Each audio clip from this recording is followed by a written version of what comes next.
Order order order. வக்கீல் sir, என்ன போனை நோண்டிட்டு இருக்கீங்க? ஆர்டர் தான் சார் பண்ணிட்டு இருக்கேன். நாளைக்கு கெஸ்ட் எல்லாம் வீட்டுக்கு வராங்க.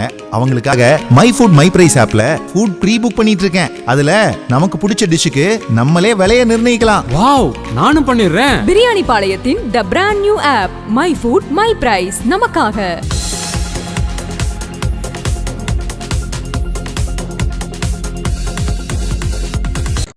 இன்றைய தினத்தை பொறுத்த மட்டிலே தமிழகம் முழுவதும் தமிழ் மாநில காங்கிரஸ் கட்சி சார்பிலே 38 வருவாய் மாவட்டங்களிலும் மின்சார கட்டண உயர்வை கண்டித்து வாபஸ் பெற கோரி இன்றைக்கு மனு அளித்திருக்கிறோம்.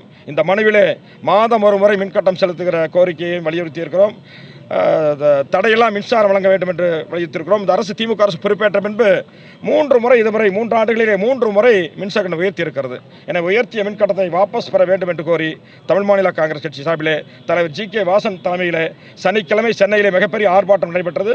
அவருடைய தொடர்ச்சியாக தமிழகத்தில் இருக்கிற அனைத்து மாவட்டங்களையும் இன்றைக்கு மாவட்ட ஆட்சியுடைய குறைதீர்ப்பாளர் கூட்டத்திலே மின்சார கட்டணத்தை குறைக்க வலியுறுத்தி தமிழ் மாநில காங்கிரஸ் கட்சியின் சார்பிலே மனு அளிக்கப்பட்டிருக்கிறது.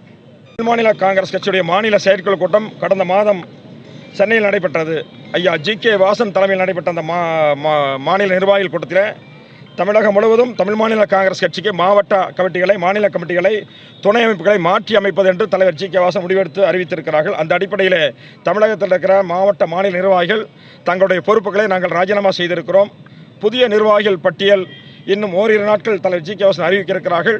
அதற்கு பிறகு மாவட்டங்களை பிரித்து 2 தொகுதிக்கு ஒரு மாவட்டம் என்று பிரித்து மாநிலம் முழுவதும் இருக்கிற எல்லா வட்டார நகர பேரூராட்சிகளிலே கட்சி கட்டமைப்பை பலப்படுத்துவதற்கும் கட்சிக்கு துணையாக இருக்கிற துணை அமைப்புகள், மாணவர் அணி, இளைஞர் அணி, மகளிர் அணி, தொழிலாளர் அணி, சிறுபான்மை பிரிவு போன்ற துணை அமைப்புகளும் சீரமைக்கிற பணியினை தலைவர் ஜி.கே. வாசன் செய்திருக்கிறார்கள். அந்த அறிவிப்புகள் இன்னும் ஓரிரு நாட்கள் வரும். தமிழ் மாநில காங்கிரஸ் கட்சியை புத்துணர்வு ஊட்டு அடிப்படையில் கட்சியை வலுப்படுத்துகிறார்கள். சட்டமன்ற தேர்தலுக்கு முன்பாக ஒரு பலமான இயக்கமாக மாற்றுகிற அடிப்படையில் கட்சியை சீரமைப்பதற்காக இந்த நடவடிக்கை எடுக்கப்பட்டிருக்கிறது. இதில் எந்த விதமான அரசியல் மாற்றங்களும் இல்லை என்பதை தெரிவித்துக் கொள்கிறேன்.